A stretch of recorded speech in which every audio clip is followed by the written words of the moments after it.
बरोबर 7 वाजलेले आहेत, त्यामुळं आपण या ठिकाणी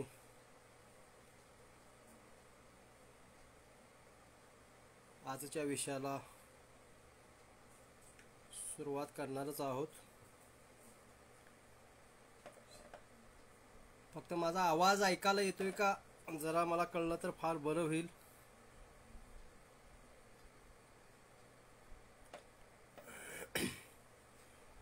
धन्यवाद।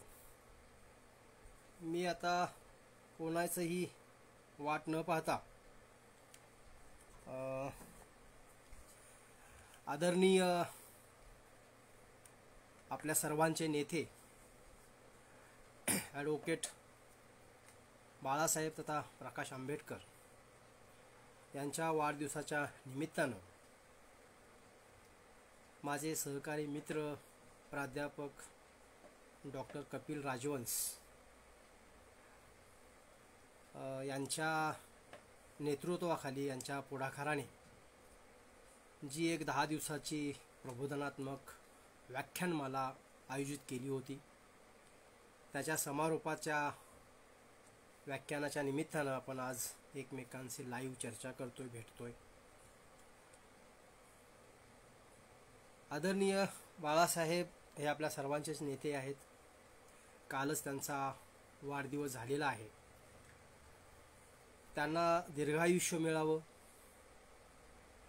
देशाचं नेतृत्व ते करतायच, पण एकूणच कष्टकरी बहुजन जनतेचंही नेतृत्व ते करत आहेत। मोठ्या ताकदीनं करावे अशी त्यांना सदिच्छा या ठिकाणी व्यक्त करतो। कारण खऱ्या अर्थानं सर्वसामान्य माणसांचा चेहरा म्हणून आज आदरणीय बाळासाहेब यांच्याकडे पाहिलं जातं। त्यामुळे त्यांच्या वाढदिवसाच्या निमित्तानं या आयोजित व्याख्यानमालेमध्ये आदरणीय कपिल राजवंश, त्याचबरोबर आमचे दुसरे सहकारी मित्र मार्गदर्शक डॉक्टर दयानंद ठाणेकर सर, माझ्या जीवनसाथी प्राध्यापिका शोभा चाळके मॅडम, प्राध्यापिका मिलन राजवंश मॅडम, राहुल राजवंश आणि सिद्धार्थ कांबळे, आणि त्याचबरोबर वंचित बहुजन आघाडी आणि एकूणच फुले शाहू आंबेडकरी चळवळीतील कार्यकर्त्यांनी खूप सांगायला आनंद वाटतोय की ही व्याख्यानमाला अतिशय यशस्वीरित्या या ठिकाणी पार पाडलेली आहे।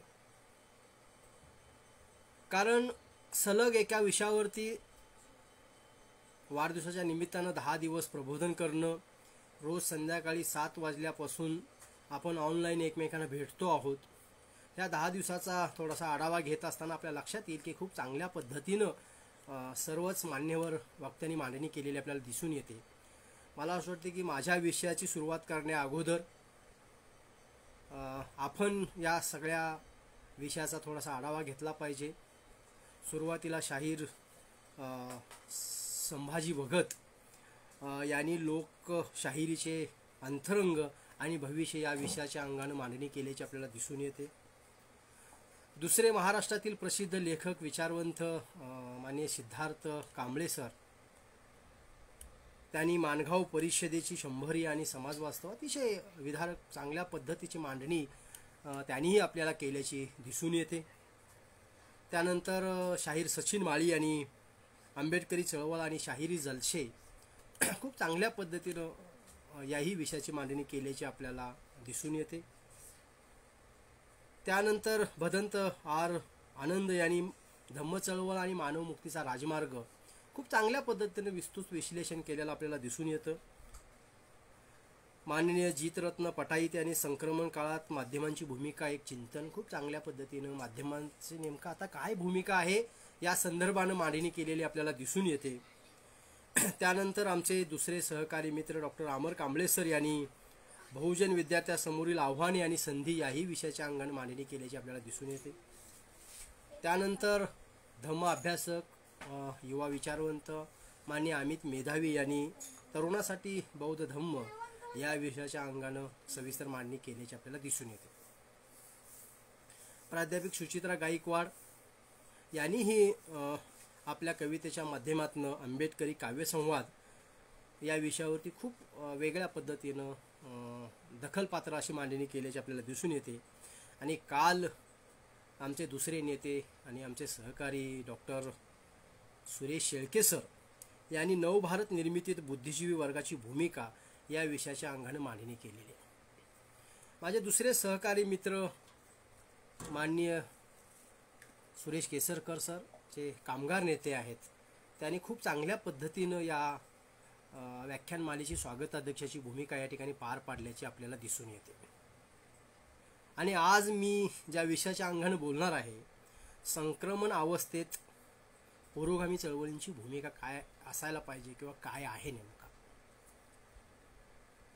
गेली 10 दिवस झालं सर्वच वक्त्यांनी आपल्या आपल्या पद्धतीने विषयाची मांडणी केलेली आहे. कदाचित काही वक्त्यांची मतं आपल्याला आवडलेली नसतील, परंतु लोकशाही पद्धतीनं आपण स्वीकारून ते पुढे जायला पाहिजे. मुळात मला असं वाटतंय की बाळासाहेबांच्या वाढदिवसाच्या निमित्तानं महाराष्ट्रामध्ये प्रथमच पहिल्यांदा अशा प्रकारची एक 10 दिवसाची व्याख्यानमाला आयोजित करणं आणि ती यशस्वीपणे पार पाडणं ही खरंच कौतुकाची स्वागतार्ह बाब आहे. यामध्ये एक टीमवर्क आहे. या टीमवर्कमध्ये सगळ्यांनीच खूप चांगल्या पद्धतीने भूमिका पार पाडलेली आहे. प्रत्येकजण प्रत्येक पोस्ट शेअर करत होते, जास्तीत जास्त लोकांपर्यंत हा विचार पोहोचला पाहिजे यासाठी प्रयत्न करत होते. आमचे डॉक्टर दयानंद ठाणेकर सर असतील, सुरेश केसरकर सर असतील आणि आमचे यातले मुख्य जे निमंत्रक आहेत प्राध्यापक डॉक्टर कबीर राजवंश सर, एकूण सगळीच टीम हे व्याख्यानमाला यशस्वी व्हायला पाहिजे होती यासाठी प्रयत्न करत होती. त्यामुळं महाराष्ट्राच्या पातळीवरती त्यांचं कौतुक झालं. स्वतः अंजलीताई या व्याख्यानमालेला बऱ्याच वेळा हजर राहत होत्या. स्वतः बाळासाहेबांनी या सगळ्यांचं कौतुक केलं. मला असं वाटते की ही खूप वेगळी आणि एक स्वाभिमानाची गोष्ट आहे, आनंदाची गोष्ट आहे, अभिमानाची गोष्ट आहे. मित्रांनो, एका वेगळ्या परिस्थितीतनं आपण जात आहोत. माझ्या विषयाची मांडणी करत असताना, विषयाकडे येत असताना या एकूणच प्रबोधनाच्या चळवळी पुढं गेल्या पाहिजेत. प्रबोधनाची चळवळ व्यापक व्हायला पाहिजे. यासाठी महाराष्ट्राच्या पातळीवरती अनेक लोक प्रयत्न करत आहेत. कणकवलीला आमचे डॉक्टर सोमनाथ कदम सर आणि त्यांची टीम आहे. तसंच सांगलीला, पुणे, मुंबई वेगवेगळ्या ठिकाणी लोक चांगल्या पद्धतीनं या ठिकाणी काम करत आहेत. आणि या कोरोनाच्या काळामध्ये चळवळी जिवंत ठेवणं, चळवळीचा विचार लोकांपर्यंत पोहोचवणं यासाठी वेगवेगळे फॉर्म घेऊन धडपडताना आपल्याला दिसून येत आहेत. मला असं वाटतं की जिवंत मनाच्या माणसांनी या सगळ्या गोष्टीचं कौतुक केलं पाहिजे, स्वागत केलं पाहिजे आणि त्यांच्यासोबत उभा राहण्याची भूमिका घेतली पाहिजे. कारण नकारात्मक मानसिकतेतून बाहेर येऊन सकारात्मक मानसिकतेतनं थोडंसं हे जे काही जगभर चाललेलं आहे किंवा एकूण भारताच्या पातळीवरती, महाराष्ट्राच्या पातळीवरती जे चाललेलं आहे त्याचं कौतुक करण्याची प्रक्रिया, भूमिका आपण घेतली पाहिजे, पार पाडली पाहिजे. आज एका महत्त्वाच्या विषयाच्या अंगानं चिंतन करत असताना, त्याची मांडणी करत असताना, थोडंसं आत्मटीकेच्या पातळीवरती जात असताना, त्याच वेळेस आपण महाराष्ट्राच्या पातळीवरती अनेक लोक आपल्या आपल्या पद्धतीनं काम करत आहेत. आत्ताच आमचे अशोक भोसले सर पण सहभागी झालेले दिसत आहेत आपल्याला. आपल्या कलेच्या अंगानं ते त्यांच्या पातळीवरती काम करत आहेत. सुरेखा भोसले आणि माननीय अशोक भोसले सर, अशी खूप मंडळी आहेत महाराष्ट्राच्या पातळीवरती की ते वेगवेगळ्या पद्धतीनं काम करताना आपल्याला दिसून येत आहेत.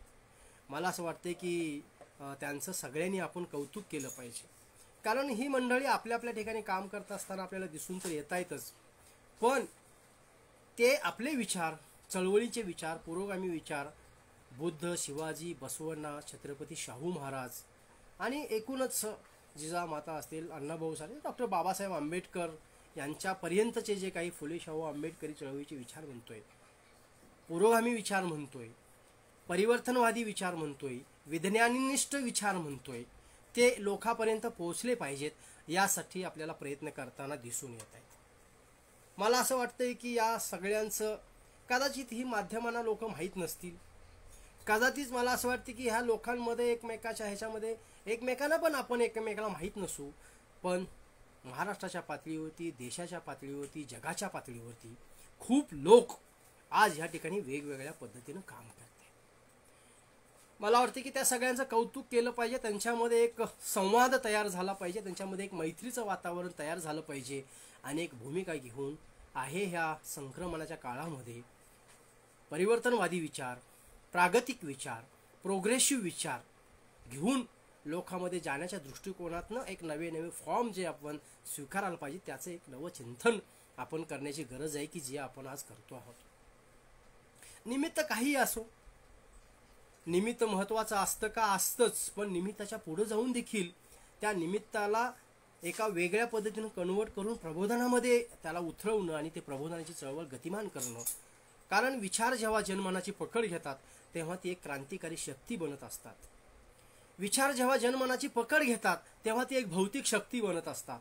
आणि मला असं वाटतंय की प्रबोधनाची चळवळ जितकी गतिमान करू तितकं हे जे काही एकूण परिवर्तनाचं वातावरण आहे, वारा आहे, चळवळ आहे, ती आपल्याला गतिमान करणं आणि पुढे घेऊन जाण्यासाठी या ठिकाणी आपल्याला मदत होताना दिसणार आहे. जातीच्या बाहेर जाऊन, धर्माच्या बाहेर जाऊन, किंवा या ठिकाणी मी असं म्हणेन की प्रादेशिक वादाच्या बाहेर जाऊन सगळ्याच एकूण जे काही मानवी शोषण करणारा, मदत करणारे वाद आहेत, मानवी समाजाला हानिकारक ठरणारे वाद आहेत, माणसांची कुचंबना करणारे जे वाद आहेत आणि माणसाचं शोषण करणारे जे वाद आहेत, ते वाद बाजूला ठेवून मानवमुक्तीच्या लढाईची तीव्रता वाढवणं, मानवमुक्तीची लढाई गतिमान करणं, मला असं वाटतं की या काळामध्ये आपलं एक कर्तव्य आहे. ते कर्तव्य पार पाडण्यामध्ये जी जी मंडळी हातभार लावतील, आपल्यासोबत उभा राहतील, आपल्याला मदत करतील, ती सर्व आपली आहेत. इतकी व्यापक भूमिका घेऊन आपण उभा राहायला पाहिजे. कारण व्याख्यानमाला यशस्वी झाली, याच्यानंतर पण धम्मभवन चॅरिटेबल ट्रस्टच्या वतीने या ठिकाणी एक चांगल्या पद्धतीची व्याख्यानमाला, 15 दिवसाची व्याख्यानमाला तथागत सिद्धार्थ गौतम बुद्धांना समजून घेताना आपण आयोजित केलेली आहे. त्यामध्ये पण आपण सगळे आहोत, आपण सहभागी होतो आहोत. तर वेगवेगळ्या पद्धतीनं अनेक लोक महाराष्ट्राच्या पातळीवरती, नाशिकला पुरोगामी विचार मंच आहे, पुन्हा या ठिकाणी आणखी आपण पाहतोय की सोलापूर, मुंबई या ठिकाणी वेगवेगळे जी काही मंडळी आहेत जी आपल्या आपल्या पातळी, मीही 2-4 ठिकाणी बोलण्याचा प्रयत्न केला होता, बोललो होतो. अनेक पद्धतीने लोक प्रयत्न करता आहेत. तर आपण या ठिकाणी या प्रयत्नाला एक साथ देऊया आणि त्यामध्ये सहभागी होऊया. मला स्वतःला असं वाटतं की आपण आज व्यापक पद्धतीने भूमिका घेत असताना एक नवं आयाम या चळवळीला तयार व्हायला पाहिजे, देता यायला पाहिजे, याचा प्रयत्न केला पाहिजे.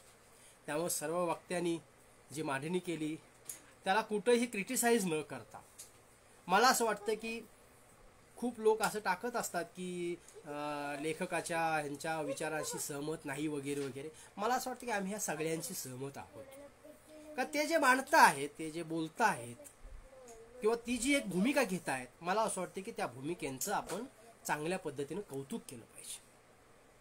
कारण क्रिटिसाइज करणं हे गरजेचं आहे का आहे, परंतु तो काळ आत्ताचा नाही आहे. आत्ता व्यापक पद्धतीनं मतभेदाचे मुद्दे बाजूला ठेवून जे सहमतीचे मुद्दे आहेत, पुढे घेऊन जाणारे मुद्दे आहेत, मला असं वाटतं की ते मुद्दे ॲक्सेप्ट करून आपण पुढे जायला पाहिजे. तरच येणारा काळ हा आपल्यासाठी एक आशादायी काळ असणार आहे, सन्मानपूर्वक काळ असणार आहे. कारण संक्रमण अवस्थेत पुरोगामी चळवळीची भूमिका मांडत असताना मला असं वाटतं की 2-4 टप्पे मी या सगळ्याचे करायला पाहिजेत. कारण नेमक्या चळवळीची जी काही एक रेषा आहे, ज्यामध्ये मला असं वाटतं की डाव्या चळवळी, मार्क्सवादी चळवळी याचा एक पार्ट आपण समजून घ्यायला पाहिजे. दुसरा त्यातला एक भाग आहे तो मला असं वाटतं की आंबेडकरवादी चळवळी, फुले शाहू आंबेडकरवादी चळवळी, आणि थोडंसं एक प्रागतिक पुरोगामी चळवळी. त्यामध्ये सगळीच जे जरासं थोडे मार्क्सवादी आहेत, थोडे आंबेडकरवादी आहेत, थोडंसं ज्यांना परिवर्तनाचं काहीतरी वेगळं काम करावं वाटतं आहे, अशी जी काही वेगवेगळी मंडळी आहेत, अशा 3 भागामध्ये चळवळीचं विश्लेषण जर आपण करू शकलो तर मला वाटतं की माझा संवाद तुमच्याशी करत असताना त्याला मला मांडणी करायला खूप सोपं जाईल. यामध्ये पण जरा आपण समजून घेतलं पाहिजे की काही राजकीय चळवळी आहेत, काही सामाजिक चळवळी आहेत आणि काही सांस्कृतिक चळवळी आहेत.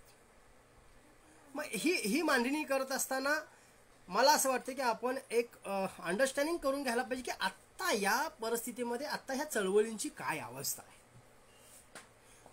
म्हणजे नेमकं काय चाललं या चळवळींचं, काय कुठल्या पातळीवरती काय चाललेलं आहे, किंवा ह्या चळवळी कोणत्या पद्धतीने काम करत आहेत, ह्या चळवळींच्या सगळ्या कृती कार्यक्रम काय आहेत, भूमिका काय आहेत, याचा मला असं वाटते की आपण थोडासा आढावा घेऊन पुढे जायला पाहिजे.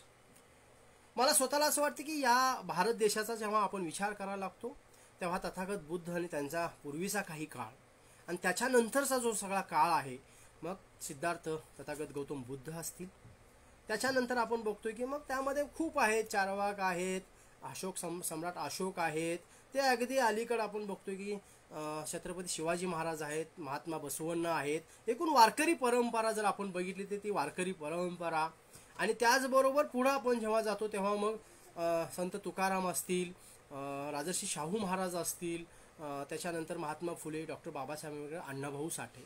आणि जगाच्या पातळीवरती जेव्हा आपण विचार करतो तेव्हा मग कार्ल मार्क्स असतील, लेनिन, माओ, असं हे सगळं जे एक हे आहे की ज्यांना असं वाटतं की या देशामध्ये माणसानं केलेलं, माणसाकडलं जे शोषण आहे की माणसानं माणसांचं केलेलं शोषण आहे, ते शोषण ह्या ठिकाणी थांबलं पाहिजे, ते शोषण नष्ट झालं पाहिजे, ते शोषण ह्या ठिकाणी त्या शोषणाचा अंत झाला पाहिजे, अशी जी भूमिका घेऊन काम करणारी जी मंडळी आहेत, त्याच्यामध्ये ही जी नेते आहेत, हे महामानव आहेत, या सगळ्यांच्या विचारांचा मला असं वाटतं की आपण वेगळ्या पातळीवरती आढावा घेण्याची गरज आहे. तो आढावा आपण घेतला पाहिजे. कारण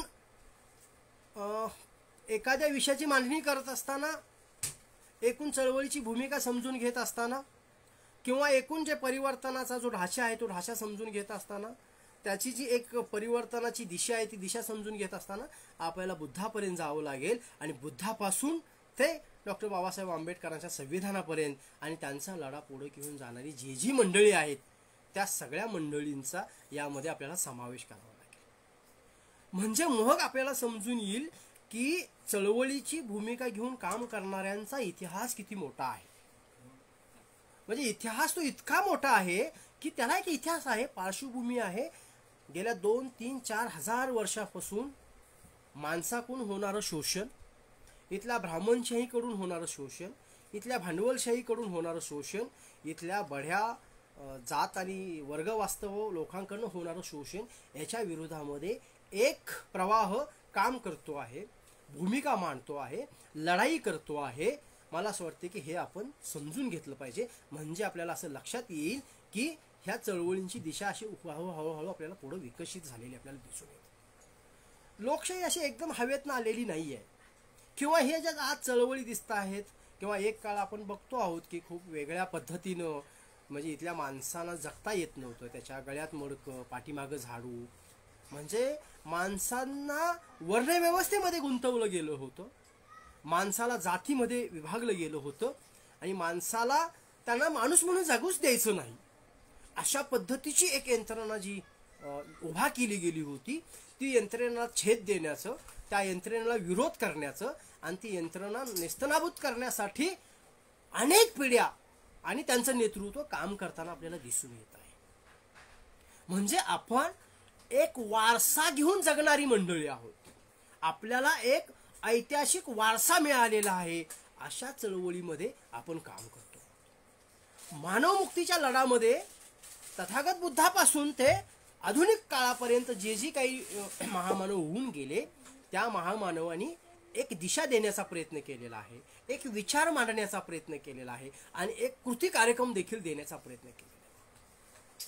हे खरं आहे की महामानवांच्या सगळ्या त्या कुठलाही महामानव समजून घेत असताना मला स्वतःला असं वाटतं की आपण त्या काळाच्या पडद्यावरती जाऊन विचार केला पाहिजे. म्हणजे तो काळ कोणता होता, तो काळातला संघर्ष काय होता, त्या काळातलं शत्रू काय होतं, त्या काळातली दळणवळणाची साधनं काय होती, त्या काळातले एकूण जे काही परिस्थितीजन्य काही जो एक झाशा होता समाज व्यवस्थेचा, तो काय होता, आणि मग त्याची गतिशीलता आणि त्यांचे विचार आणि तो संघर्ष आणि त्या वेळेचं शोषणाची जी काही साधनं होती, जी साधनं वापरली जात होती, ती नेमकी काय होती, हे पण मला असं वाटतं की या निमित्तानं आपण समजून घेण्याचा प्रयत्न केला पाहिजे. तर आपल्याला एक नवी मांडणी करू.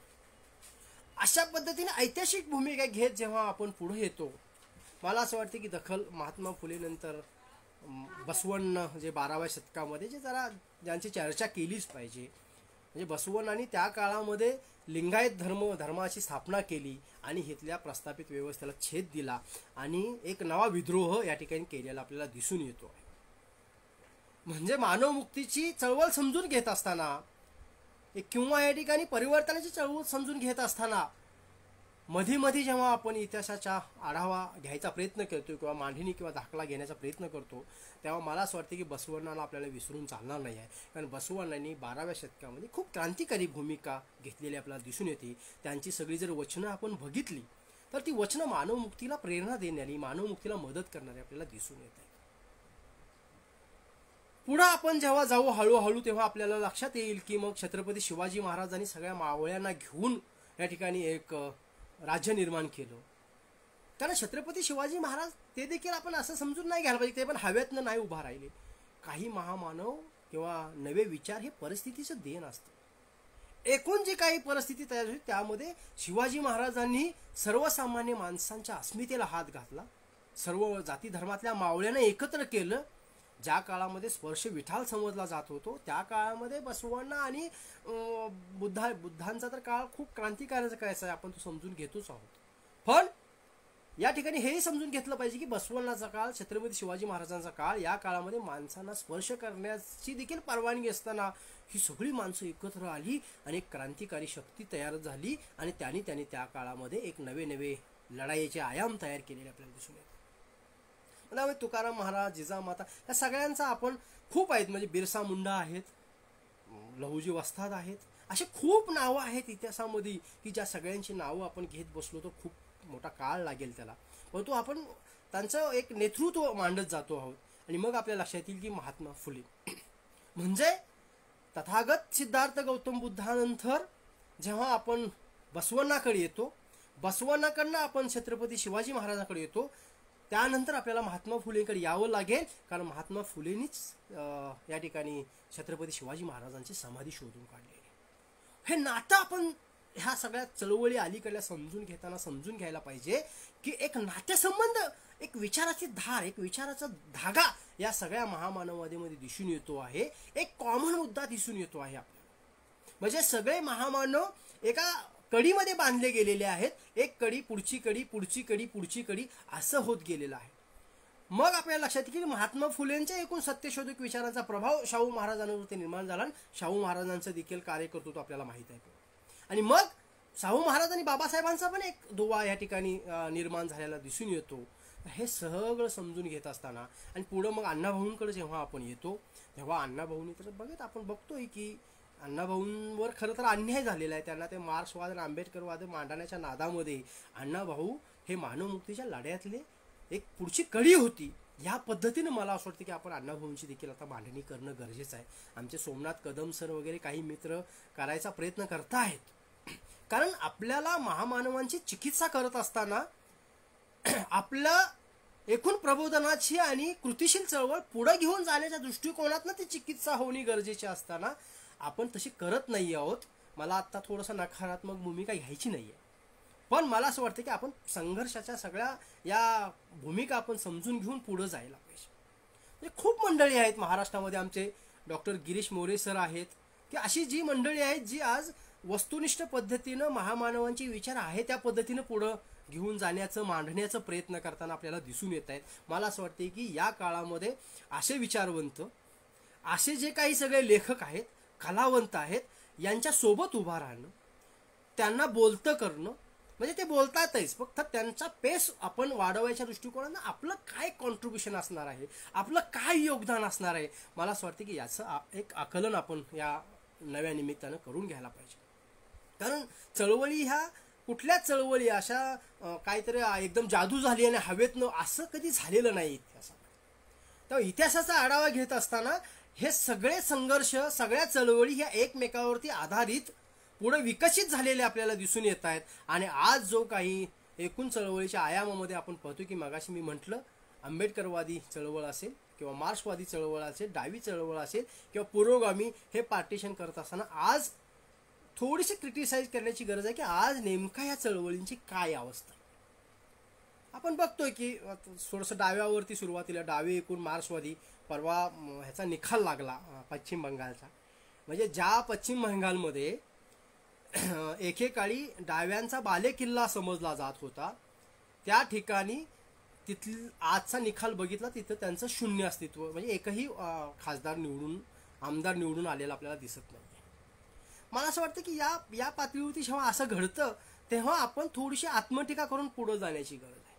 त्याचं कारण मला स्वतःला असं वाटतं की एकूण डाव्यांनी ज्या भूमिका आत्तापर्यंत घेतल्या, मार्क्सवादी पक्षांनी ज्या भूमिका घेतल्या, त्या भूमिका साधारणतः अशा होत्या की ते सर्वसामान्य माणसाच्या बाजूने उभा राहिले, सर्वसामान्य माणसाच्या बाजूनं आंदोलन केली, लढे केले. पण जेव्हा निवडणुकीचा काळ आला तेव्हा मला असं वाटतं की बिनशर्त भांडवलशाही व्यवस्था यायला पाहिजे यांना पाठिंबा द्यायचा त्यांनी प्रयत्न केला. म्हणजे मला वाटतं की याच्यावरती आपण बोलायला पाहिजे, याच्यावरती चर्चा केली पाहिजे. कारण मार्क्सवाद हा आपला शत्रू नाही होऊ शकत. कारण नैसर्गिक मित्रामध्ये, मानवमुक्तीच्या लढ्यामध्ये जे जे आपले सहकारी मित्र आहेत, जे जे विचार उपयोगी पडतील ते घ्यायला पाहिजेत. म्हणजे भारतातल्या डाव्यांचा पराजय हा मार्क्सवादाचा पराजय नाही आहे, हा भारतातल्या कम्युनिस्टांचा पराजय आहे. कारण मी खूप वेळा बोलण्याचा प्रयत्न केला आहे की मार्क्स जर भारतामध्ये गावकुसातनं आला असता तर मला असं वाटतं की कार्ल मार्क्स हा बाबासाहेबांचा चांगला मित्र झाला असता. पण तो असं झालं नाही. मार्क्स मला असं वाटतं की वरच्या डोक्यातनं आला, वरनं आला, आणि त्या मार्क्सवादाला मर्यादा भारतामध्ये तयार झाला.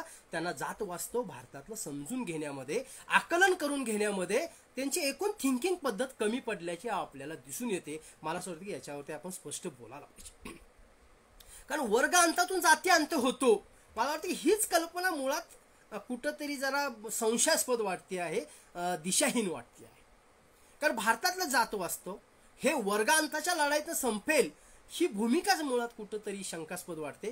त्यामुळं डाव्यांची जी आज अवस्था तयार झालेली आहे ती डाव्यांच्या अवस्थेला त्यांची भूमिका, त्यांची विचार करण्याची प्रक्रिया खरंच प्रॉब्लेमॅटिक झालेला आपल्याला दिसून येते. कारण मला कळत नाही बा, आपल्या अवतीभोवतीची बघा ना, खूप डावे मार्क्सवादी लोक जर आपण बघितलं, मलाही ती पार्श्वभूमी आहे, मी नाकारत नाही आहे. आम्ही खूप संघर्ष केला तिथं जात्यांतावरती आपण बोलायला पाहिजे म्हणून. परंतु तुम्ही जेव्हा नवं काहीतरी बोलायचा प्रयत्न करता तेव्हा तिथले जे थिंकर्स आहेत ते तुम्हाला खोडून काढतात किंवा बाजूला टाकायचा प्रयत्न करतात. म्हणजे एक रचना तिथं पण तयार झालेली आपल्याला दिसून येते. त्याच्यामुळं आपण हे डाव्यांची जी काही आज परिस्थिती तयार झालेली आहे यातनं डाव्यांना देखील आपण एक आत्मटीका करायला लावणं, त्यांना नवं काहीतरी समजून सांगणं आणि आपल्याबरोबर जोडून घेण्याची एक नवी प्रक्रिया या निमित्तानं जर करता आली तर मला असं वाटतं की एक वेगळा आयाम चळवळीच्या पातळीवरती या संक्रमण अवस्थेमध्ये चळवळीला पुढे घेऊन जाण्यासाठी मदत करणारी ठरणार आहे. परंतु तसं होत नाहीये. म्हणजे आपण बघितलं की जेव्हा डॉक्टर बाबासाहेब आंबेडकर होते तेव्हा डाव्यांनी त्यांना पाठिंबा न देता पाडण्याची भूमिका हा इतिहास सगळ्यांना माहीत आहे. मी पाठीमागं जेव्हा वंचित बहुजन आघाडीचं सगळं सुरू झालं होतं तेव्हा मी त्यांना असं म्हटलं, सगळ्या कम्युनिस्टांना मी स्वतः फोन केले होते. मी बोललो की बाबा, वंचित बहुजन आघाडीच्या सोबत इथल्या डाव्या आणि कम्युनिस्टांनी उभा राहायला पाहिजे. नाही म्हटले, असं कसं? म्हणजे इथल्या डाव्यांनी काँग्रेस आणि राष्ट्रवादी वगैरे म्हणजे जे काय म्हणतोय की भांडवलशाही पक्ष आहेत त्यांना जाहीर पाठिंबा देण्याची भूमिका पार पाडलेली आपल्याला दिसून येते. परंतु ॲडव्होकेट बाळासाहेब आंबेडकरांच्या वंचित बहुजन आघाडीने त्यांनी काय फरक पडला असता एकदा पाठिंबा दिला असता तर?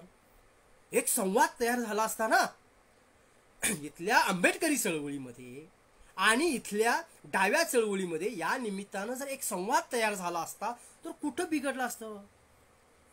म्हणजे तुम्ही 5 वर्ष लढत राहणार, मोर्चे काढणार, आंदोलन करणार आणि त्यांची सत्ता निवडून देण्यासाठी त्यांना पाठिंबा देणार. कसं काय? म्हणजे काय होतं आहे? मला वाटतं की ही आज डाव्यांची एक गुन्हा जाणारी अवस्था तयार झालेली आहे, जी वेगळी अवस्था तयार झालेली आहे. म्हणजे त्यांच्या लक्षात येत नाही आहे की आपण कृती काय करतो आणि आपण बोलतो का आहोत. म्हणजे आपला नैसर्गिक मित्र कोण आहे? मला असं वाटतं की डाव्यांचा नैसर्गिक मित्र हे आंबेडकरवादीच असू शकतात. भांडवलशाही किंवा मनुवाद हा डाव्यांचा मित्र कसा काय असू शकतो?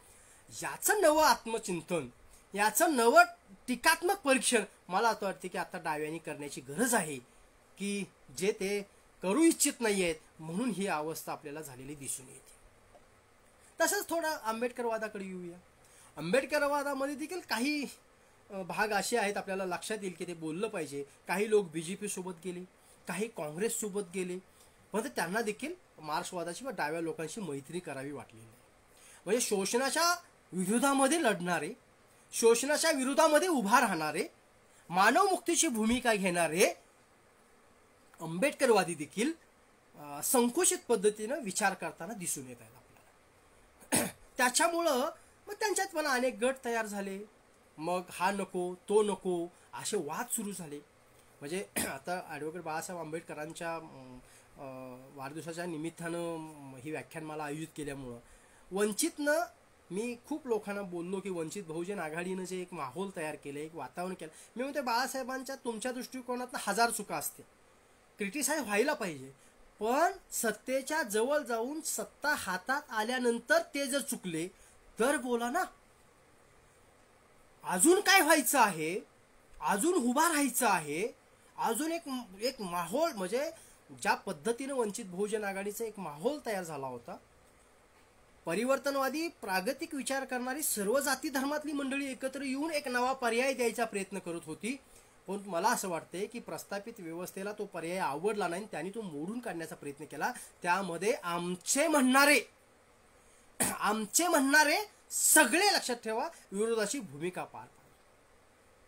मध्ये जातीचे मोर्चे निघले, आपण बघतोय ना. म्हणजे जे स्वतःला बौद्ध म्हणत होते, बहुजनवादी म्हणत होते, ते फटाफट आपल्या आपल्या जातीच्या मोर्चात गेले ना. जे डावे होते, मार्क्सवादी होते, त्यांनी व्यापक काहीतरी मांडायचा प्रयत्न केला, पण नाही ना. तुमच्या आत जी नेणिवेमध्ये आणि जाणिवेमध्ये जी जात असते ना, ती जात संपवणं इतकं सोपं नसतं, हे त्यांनी व्यवहारातनं दाखवलं ना आपल्याला. आज मराठा मोर्चाच्या निमित्तानं मला तो प्रसंग आठवतो आहे. म्हणजे मी तेव्हा म्हटलं होतं की हे जे काही मंजूर केले हे आरक्षण टिकणार नाही, कारण हे चुकीच्या पद्धतीने चाललेले आहेत. मला स्वतःला काळं लावलं काही लोकांनी. आज काय सांगा मला, आपण जे मांडत होतो, आपण जी भूमिका घेत होतो, आपण सांगत होतो मराठ्यांना आरक्षण मिळालंच पाहिजे, आपलं म्हणणं नाही नसण्याचं काही कारणच नाहीये, पण तुम्ही चुकीच्या पद्धतीने जाताय असं आपलं म्हणणं होतं. कारण आज बाळासाहेबांनी पण ती भूमिका घेतली की गरीब मराठ्यांना स्वतःची आयडेंटिटी तयार करता नाही आली. त्याच्यामुळं समज काय झाला की बडे मराठे त्यांच्याकडे सगळं आहे, तो ठराविक मराठ्याकडे सगळं आहेत ना. एवढंच काय असेल तर तेव्हा माझी एक मागणी होती की हे जे श्रीमंत मराठी आहेत त्यांनी आपली एक 10% प्रॉपर्टी गरीब मराठ्यांना द्यावी. ते नाही देणार नाहीयेत ते. त्यांना फक्त त्यांना जातीचं पण काही देणं न घेणं आहे, त्यांना स्वतःच्या घराण्याची सत्ता टिकवून ठेवण्यात इंटरेस्ट आहे. हा महत्वाचा मुद्दा आहे. त्यामुळं जात वास्तव समजून घेत असताना आंबेडकरी चळवळी आणि मार्क्सवादी डाव्या चळवळींची आजची परिस्थिती समजून घेताना हे घेतलं पाहिजे की जे जातीअंताची भाषा करणारे डावे लोक आहेत, जे कष्टकऱ्यांचे श्रमिकांचे नेते म्हणतात, ते जातीचे मोर्चे निघायला लागल्याबरोबर आपल्या जातीमध्ये गेले. मला असं वाटते की ही कुठंतरी विचार करण्याची प्रक्रिया महत्वाची आहे. आम्ही बोलत होतो, त्यांना चर्चा करत होतो. त्यांनी जर अशी भूमिका घेतली असती सगळ्यांना घेऊन मराठा आरक्षणाची मागणी आपण करूया, पण मला असं वाटतं की त्यांनी नाही केली. का नाही केली? जात इंटरेस्ट आहे ना. जात नावाचं जे अट्रॅक्शन आहे, जातीचे हितसंबंध न तोडण्याचं जे अट्रॅक्शन आहे, त्यामध्ये ते फिट बसले. त्याच्यामुळं परिणाम असा झाला, तुमचे फॉलोअर्स कमी झाले ना, तुमची मान्यता कमी झाली, लोक तुमच्याकडे चुकीच्या पद्धतीने वेगळ्या पद्धतीने बघायला लागले. बरं तेवढंच नाही केलं तुम्ही, जातीत गेला ठीक आहे, जातीच्या मोर्चात गेला ठीक आहे, आमचं काही म्हणणं नाही आहे, ओके चला तुमची काहीतरी भूमिका असेल त्यामध्ये, पण सत्ता आली तेव्हा तुम्ही आंबेडकरवादी चळवळीशी मैत्री न करता भांडवलशाही पक्षासोबत मैत्री केली, त्यांना निवडून यायला पाहिजे म्हणून प्रयत्न केले. आणि तुम्ही काय सांगितलं तेव्हा? धर्मनिरपेक्षतेचा मुद्दा. कोण धर्मनिरपेक्ष आहे आता? काय धर्मनिरपेक्षची व्याख्या आहे? मला असं वाटतं की धर्मनिरपेक्षची व्याख्या करत करत भांडवलशाहीला मदत करणं, विकसित करणं हे डाव्यांचा प्रोग्राम राहिलेला आहे. आणि म्हणून भारतामध्ये आज डाव्या चळवळीची अवस्था विदारक झालेली आपल्याला दिसून येते. त्यांना निवडणुकीला उमेदवार मिळत नाहीये. 2-4 इकडं तिकडं करत बसतात. कॉम्रेड गोविंद पानसरे अण्णांचा खून झाला, इतके मोठं लोक एकत्र आली, एक मोठं काहीतरी वादळ चळवळ उभा राहील असं वाटलं. आज काय अवस्था? निवेदन देण्यापुरते 10 माणसं जमू शकत नाहीत. ह्याचं कारण असं आहे, इथल्या डाव्यांनी लोकांना जोडून घेण्याचा प्रयत्नच केला नाही. व्यापक कार्यक्रम आखण्याचा प्रश्नावर माणसं जमा करणं फार सोपं असतो. त्याचा प्रश्न असतो, त्याचा पगारवाढीचा मुद्दा असतो, त्याच्या संरक्षणाचा मुद्दा असतो. मला असं वाटते की प्रश्नावरती लढायला पाहिजे. त्यांच्या योगदानाबद्दल अनेक कॉम्रेड्स, खूप त्यागी कॉम्रेड्स आहेत, नाकारून चालणार नाही आपल्याला. त्यांच्या त्यागाला सॅल्यूटच केला पाहिजे. परंतु ऐकाऊ कॉम्रेड जे त्यामध्ये घुसले, नेतृत्वासाठी कुठं पर्याय नाही म्हणजे कॉम्रेड तिथे घुसले, त्यांनी कम्युनिस्ट चळवळीचं वाटोळं केल्याचं आपल्याला दिसून येत आहे. त्याच्यामुळे काय झालं? मूलतत्ववादी व्यवस्थेला, भांडवलशाही व्यवस्थेला आपोआप मदत झाल्याची आपल्याला दिसून येते. मग जेव्हा या आयामावरनं आपण आंबेडकर चळवळीकडे बघायला लागतो, तेव्हा तिथंही आपल्याला असंच झालेलं दिसून येतं. म्हणजे आपले बघा ना, म्हणजे अनेक लोक बिनशर्त भीमशक्ती, शिवशक्ती, म्हणजे काय मला कळत नाही आहे. म्हणजे शत्रूसोबत मैत्री होऊ शकते, हे कुठलं तत्वज्ञान आहे? मला असं वाटते की ही वास्तवता समजून घेण्यामध्ये आंबेडकरी चळवळीतले पण लोक कमी पडले, जसे डावे कमी पडले. सांस्कृतिक चळवळीकडे आपण जेव्हा यायला लागतो, तेव्हा काही विद्रोही सांस्कृतिक चळवळी ज्या काय आहेत, अशी जी काही सगळी मंडळी उभा राहिल्या चळवळी, त्यांची अवस्था आज काय झाली सांगा मला. पहिल्या 2 वर्षात त्यांच्यात 4 गट तयार झाले. म्हणजे गटात, म्हणजे व्यक्तिगत वाद गटात आणायचा आणि त्या गटाच्या वादाला तत्वज्ञानाची जोड द्यायची आणि सांगायचं आमचं जमत नाही हो, आमच्या तात्विक वाद आहेत. मला कळत नाही आहे. जगबदलाची भाषा करणारे, मानव मुक्तीची भाषा करणारे, मानव मुक्तीची लढाई पुढे घेऊन जातो म्हणणारे आपल्या सहकार्यासोबत जमत नाही. आणि तुम्ही मानव मुक्तीच्या अखिल जगाच्या सगळ्या अखिल मानव जातीच्या बदलाची भाषा कशी काय करू शकता? मग हा चळवळीचा दोष नसून हा व्यक्ती दोष आहे. म्हणजे इथल्या आंबेडकरी चळवळी, इथल्या डाव्या चळवळी आणि इथल्या सांस्कृतिक चळवळी व्यक्तिवादामध्ये अडकलेल्या आपल्याला दिसून येत आहे. मला वाटतं की हे आपण बोलायला पाहिजे, याची चर्चा करायला पाहिजे.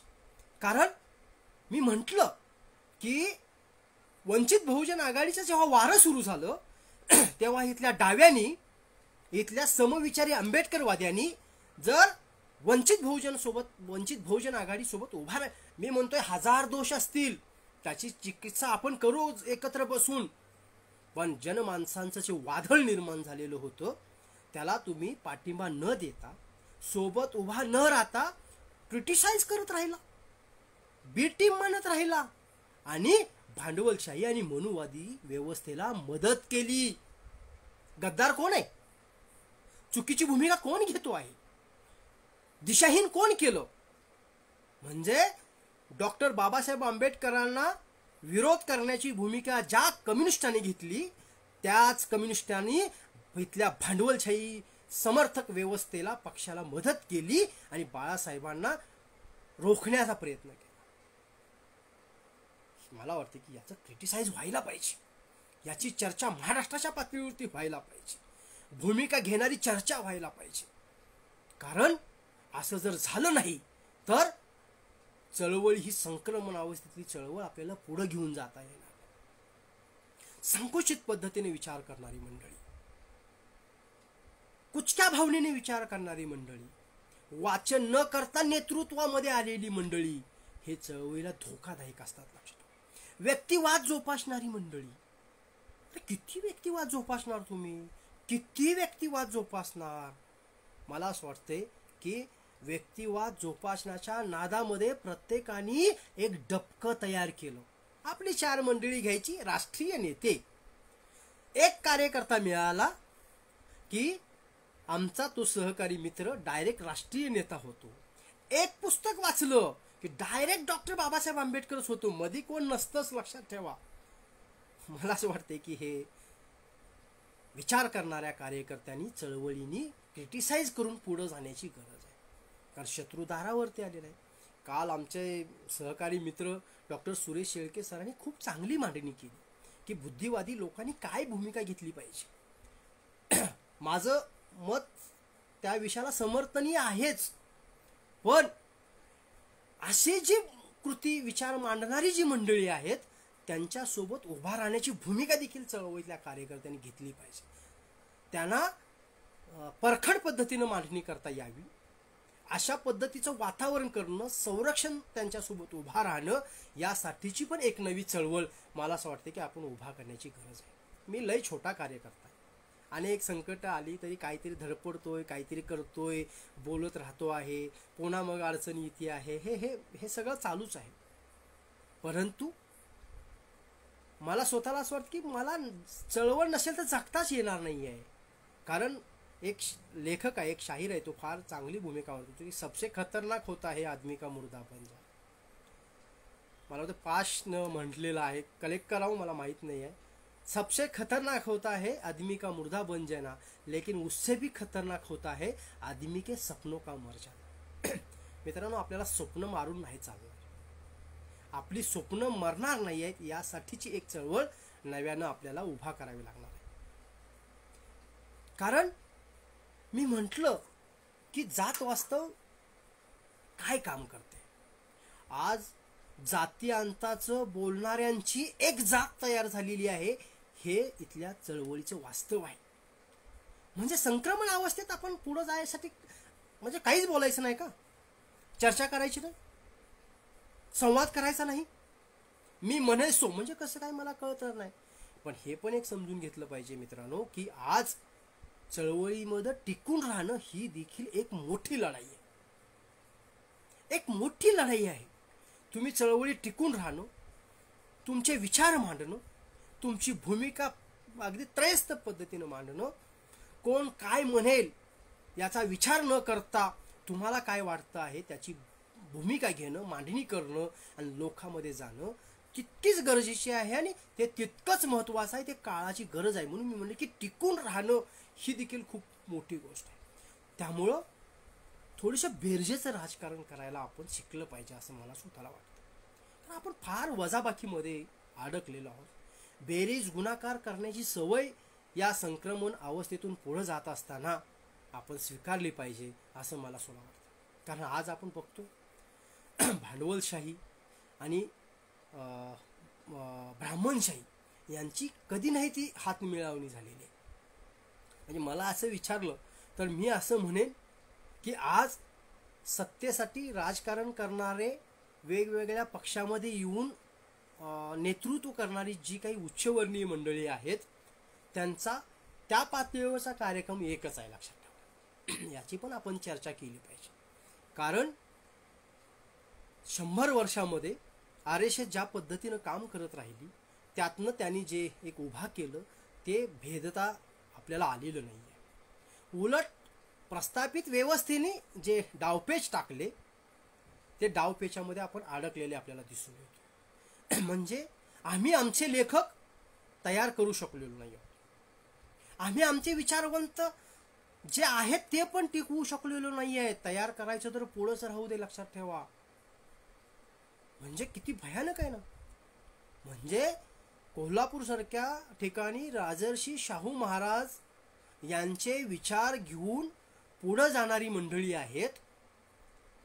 म्हणजे जातीच्या अंगानं मला बोलायचं नाहीये, त्यांच्या वारसाच्या अंगाने पण मला बोलायचं नाही. कारण त्यांचे वारस, रक्ताचे वारस गेले तिकडे नावेमध्ये जाऊन बसलेले आहेत. तर त्यांच्याकडनं फार अपेक्षा करा. पण विचाराचे वारसदार जे आपण स्वतःला म्हणून घेतो आहोत त्यांच्यामध्ये किती एकता आहे. मला वाटतं सिद्धार्थ कांबळेंनी ते खूप चांगलं मांडण्याचा प्रयत्न केला की आज काय अवस्था आहे माणगाव परिषदेच्या 100रीनंतर, किंवा काल सुरेश शेळके सर, सचिन सगळ्यांनी सुरेश शेळके सरांचं कौतुक करायला पाहिजे, कारण खूप धाडशी विधानं काल त्यांनी आपल्याला केलेली दिसून येत आहेत. म्हणजे प्रचंड धाडशी विधानं केली त्या इथल्या बुद्धिवादी चळवळ चालवणाऱ्या डाव्या आंबेडकरवादी परिवर्तनवादी पुरोगाम्यांनी त्यांचं पुन्हा एकदा भाषण ऐकून घ्यावं असं माझं मत आहे. कारण नवे आयाम घेऊन नवी मांडणी केल्याशिवाय पुढे जाताच येणार नाही. किती दिवस आपण त्याच साचलेपणात अडकणार आहोत. नवे प्रयोग होणं, मला असं वाटतं की वंचित हा एक नवा प्रयोग होता महाराष्ट्राच्या पातळीवरचा.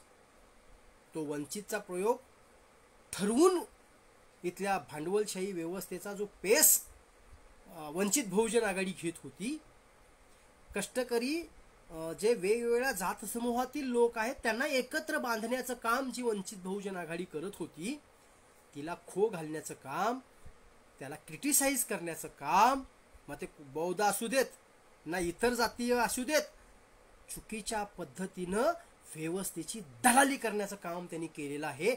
हे या निमित्तानं आपण समजून घेतलं पाहिजे मित्रांनो. नवं बोलायला पाहिजे आपण. बाबासाहेब बाळासाहेबांचे वारसदार वगैरे सोडून टाकावं, ते काय फार महत्वाचं नाही आहे आपल्यासाठी. पण ज्या मानवमुक्तीच्या अस्मितेचा मुद्दा तयार करून लोक काय खुळे आहेत का? एवढे लाखोच्या संख्येनं लोक तुमच्यासोबत उभा राहत होते. जनता क्रांती करते हो, लोक क्रांती करत असतात, जनता क्रांती करत असते.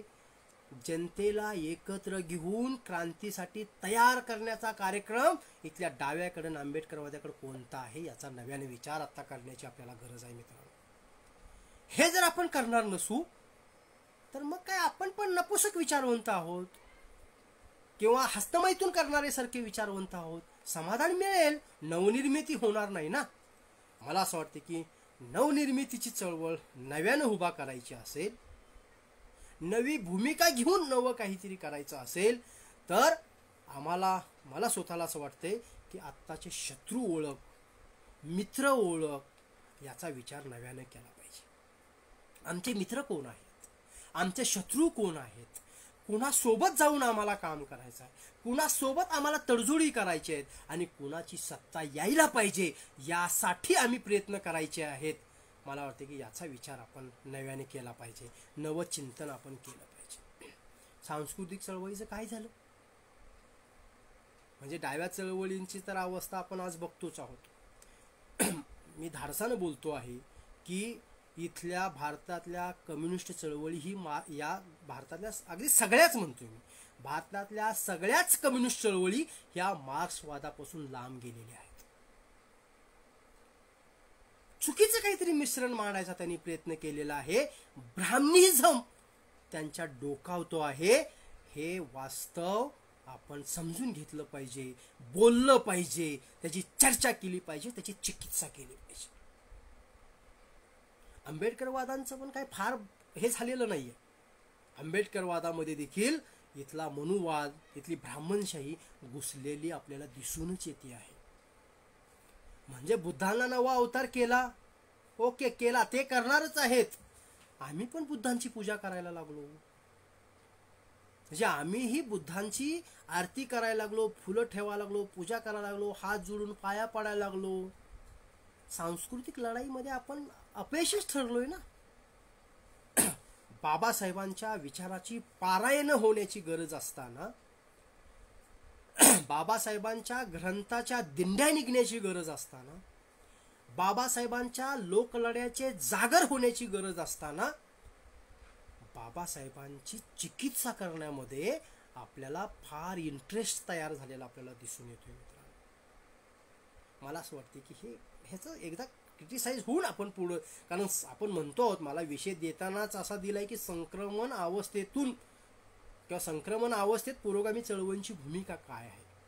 मला वाटत नाही, मी खरं तर असू दे आता, पण मी म्हणतो की संक्रमण अवस्था नाही आहे. चळवळींना आत्ता कधी नाही ते चांगले दिवस आलेत, माझं मत आहे.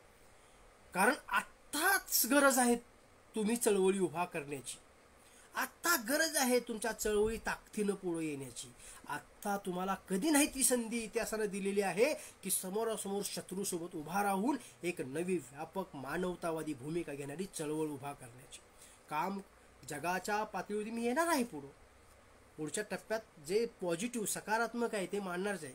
तरी मी खूप 10%च क्रिटिसाइज करतोय. माझ्या स्वभावाच्या विरोधात आज मी बोलतोय, लक्षात ठेवा. कारण मी लय भयानक क्रिटिसाइज करतो, पण मला आत्ता जोडायचं आहे, तोडायचं नाही आहे.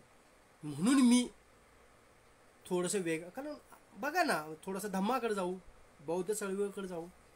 मधल्या काळामध्ये काही लोकांनी धर्मांतर हा जात्यांताच्या चळवळीतील खूप महत्त्वाचा घटक आहे, हे आपण समजून घेतलं पाहिजे. म्हणजे धर्मांतर करणं, भारत बौद्धमय करणं ही खूप महत्त्वाची गोष्ट आहे. पण बौद्धेतराकडे आपण किती गेलो याची पण चिकित्सा करण्याची गरज आहे. पण त्याच वेळेस काही लोकांनी धर्मांतर करण्याचं किती मोठं नाटक केलं, प्रचंड पैसे कमवले, प्रचंड काय काय केलं, त्यांच्या बॉसनी सांगितलं आणि हे कामाला लागले. आज काय अवस्था आहे त्यांची. मला वाटतं की म्हणजे चळवळीमध्ये धर्मांतर करण्याला जर बाबासाहेबांच्या भूमिकेचा आणि विचाराचा असं एक काय म्हणतो की ढाचा आणि हे जर याची जर पक्की बैठक नसेल तर मला असं वाटतं की ते धर्मांतर देखील प्रस्थापित व्यवस्थेला मदत करणारं ठरतं. मला वाटतं की त्याचा पण आपण विचार केला पाहिजे. कारण भारत बौद्धमय करणं एवढं सोपं नाही ना. कारण मधी भारत बौद्धमयकरण म्हणत म्हणत म्हणत अनेक बौद्धामधले कलाकार विचारवंत गणपतीचे गाणं म्हणायला लागले, महालक्ष्मीची आरती म्हणायला लागले. आमच्या कोल्हापूरमध्येच मला आठवतंय की एक महागायकाची स्पर्धा होती मोठी. आम्ही आमचा माणूस म्हणून फिरलो सगळीकडं, मतं दिली त्यांना. ते महाराष्ट्राचे गायक झाले आणि गायक झाल्याची घोषणा झाल्यावर त्यांना विचारलं की तुमच्या यशाचं रहस्य काय. तर तो महाभाग असं म्हणाला की मी महालक्ष्मीचा अंगारा घेऊन फिरतो आहे. बोंबा, काय करायचं सांगा मला. मला असं वाटतंय की चळवळींचा वापर करणारा जो एक घटक आहे त्या घटकाला रोखण्याची पण जबाबदारी चळवळींची. पण चळवळीचा वापर व्यक्तिगत स्वार्थासाठी होऊच कसा शकतो. मला वाटते की याचं एक चिंतन नव्यानं आता आपण केलं पाहिजे. कारण संक्रमण अवस्थेतून पुढं जायचं असेल, संक्रमण अवस्था पार करायची असेल तर एक नवा आयाम घेऊन आपण उभा राहिलं पाहिजे. एक क्रिटिसाइज आपण करून पुढं जायला पाहिजे.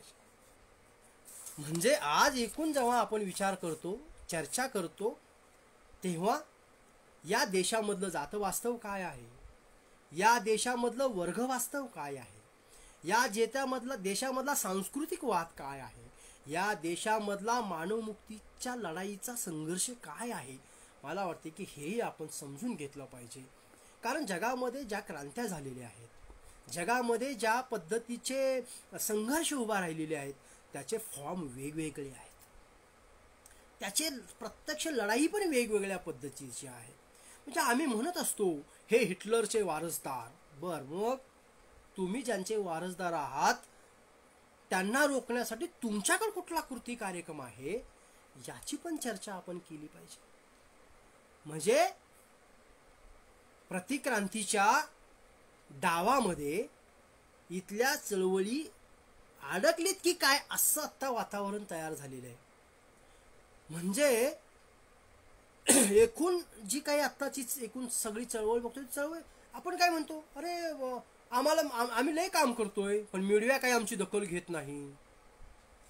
का दखल घ्यावी तुमची? त्यांनी तुमची नाहीच आहे ना ती तुमची मीडिया का तो म्हणजे जित रत्न पटायचं खूप चांगलं मांडलं परवा की तुमची मीडिया तुम्ही तयार केली पाहिजे.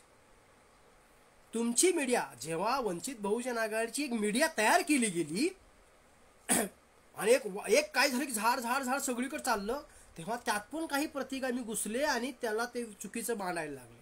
म्हणजे तुम्ही दखल बघा ना काय का होतं आहे. नाचता येईना अंगण वाकडं ही भूमिका चळवळीतल्या नेत्यांनी घेण्याचं बंद केलं पाहिजे. कारण सांगायचं नाही जमणार नाही, आमचे जरा तात्विक मतभेद आहेत, एकत्र आम्ही येऊ शकत नाही. कसं काय म्हणजे कसं काय येऊ शकत नाही? बाळासाहेब हट्टवादी आहेत. अरे मला काय कळतच नाही. माझा फोन लगेच घेतात, पहिल्या रिंगला कधी कधी फोन घेतात. माझ्यासारख्या एवढ्या छोट्या माणसाचा फोन जर ते लगेच डायरेक्ट घेत असतील तर ते कसं काय हट्टवादी गोष्टी असू शकतात मला सांगा. माणसाला संपवण्यासाठी, माणसांचा द्वेष करण्यासाठी तुम्ही जर कारण शोधत असाल तर तुमच्यासारखे चला मला तो शब्दच वापरायचा नाही, दुसरे कोणच नाही आहे ना. किती भयानक आहे मला सांगा.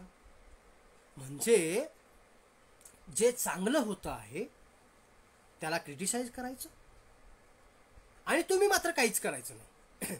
तुम्ही जातीच्या मोर्चात जायचं, म्हणजे जातीअंताची भूमिका मांडायची, जातीअंतावर पुस्तकं लिहायची, जातीअंताच्या परिषदा घ्यायच्या, जातीअंताची परिषदा घेऊन आम्हीच जातीअंताचे एक मोठे क्रांतिकारी नेते आहोत अशी भूमिका मांडायची आणि जातीचे मोर्चे निघाल्याबरोबर फाट फाट फाट फाट फाट फाट आपल्या जातीत जायचं. वा रे जातीअंत कसं काय.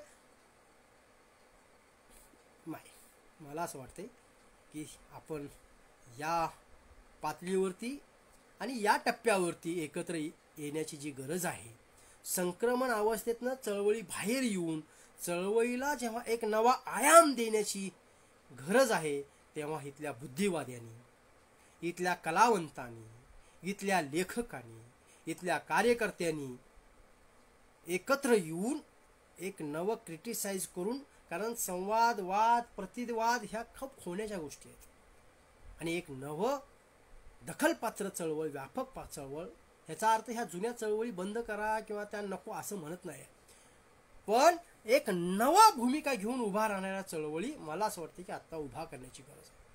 कारण काळाचा टप्पा बदललेला आहे.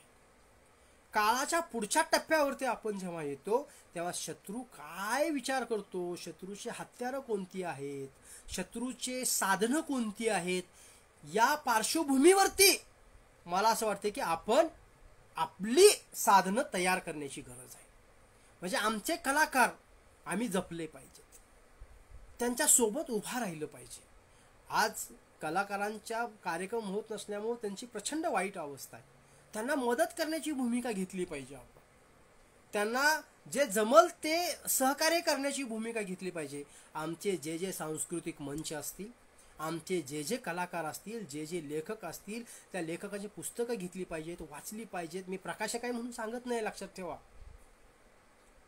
मला असं वाटतंय की आता नव्यानं व्यापक पद्धतीनं एक चळवळ उभा राहण्याची गरज आहे की जी चळवळ इथल्या प्रतिक्रांतीला रोखण्याचं काम करेल, इथल्या प्रतिक्रांतीला थोपवून ठेवण्याचं काम करेल आणि एकाच वेळेस इथल्या भांडवलशाही आणि मनुवादी आणि ब्राह्मणशाही व्यवस्थेच्या विरोधामध्ये लढा उभा करेल.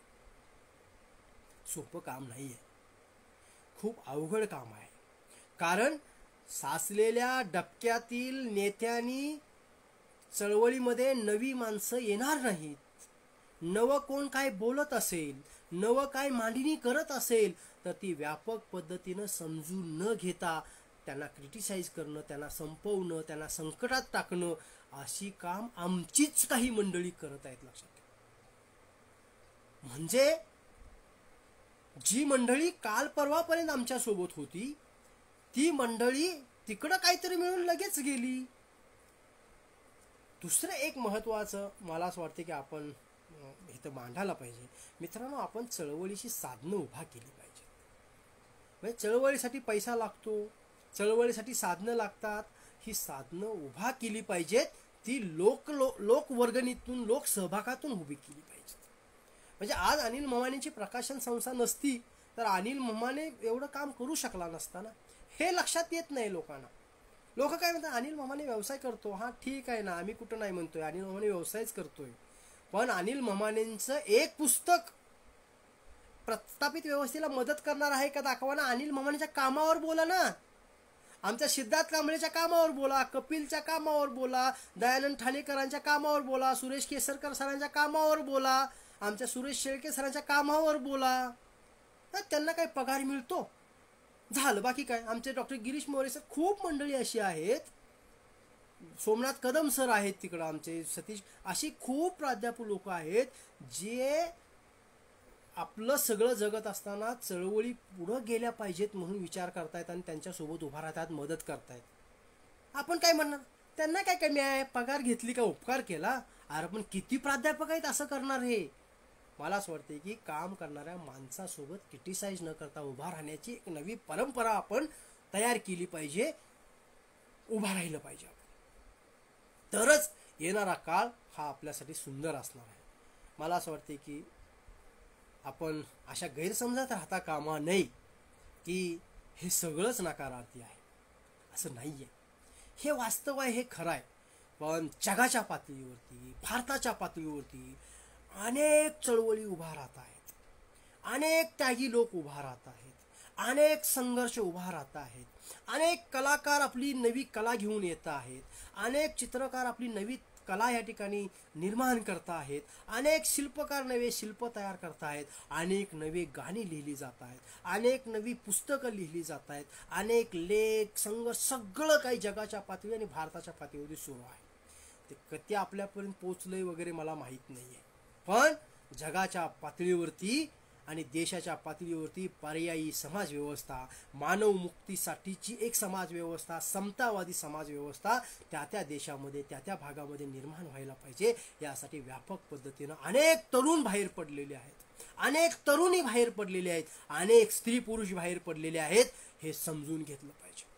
म्हणजे माझ्याशिवाय काहीच होणार नाही या गैरसमजामध्ये राहण्याची आत्ता गरज नाही आहे मित्रांनो. जग फार पुढे गेलेलं आहे. जगाच्या पातळीवरती मोठे मोठे संघर्ष येणाऱ्या काळामध्ये उभा राहतील. मानव मुक्तीची लढाई मोठ्या प्रमाणात तीव्रतेने लढली जाईल. फक्त हे करत असताना, ह्यामध्ये सहभागी होत असताना जे हट्टवादी पद्धतीने भूमिका घेत आहेत, जे दलाली करण्याची भूमिका घेत आहेत, जे चमचेगिरी करण्याची भूमिका घेत आहेत, जे लाचार पद्धतीची भूमिका घेत आहेत, जे जातीय अस्मिता जगून जातीय अस्मिता टिकवण्याची भूमिका घेत आहेत आणि प्रस्थापित व्यवस्थेला मदत करणारी जी भूमिका घेत आहेत, त्यांना बाजूला ठेवण्याची प्रक्रिया आपल्याला पार पाडावी लागेल. तरच संक्रमण अवस्थेतून आपण पुढे जाऊ आणि एक खूप चांगलं मानवमुक्तीचं, सुंदर जगण्याचं, एक काय म्हणतो की माणुसकीचा, मानवतेचा विचार करणारं एक समाज व्यवस्था निर्माण होण्याच्या दिशेनं आपण आगेकूच करू. या काळामध्ये मी म्हटलं तसं आपले नैसर्गिक मित्र कोण आहेत, आपले शत्रू कोण आहेत हे आपण समजून घेतलं पाहिजे. म्हणजे आपला जो नैसर्गिक मित्र आहे तो आपलाच आहे. असतील काही मतभेद, ते मतभेद ठेवून एक मैत्रीचा संवाद निर्माण मला वाटतं की आपण करायला पाहिजे. एक व्यापक भूमिका आपण घेण्याचा प्रयत्न केला पाहिजे. तरच आपण पुढे जाऊ. आणि सगळ्यात महत्त्वाचं म्हणजे, मला माहीत नाही मी किती वेळ बोललो, कारण मीच बोलणं बरोबर नाही, कारण खूप लोक बोललेले.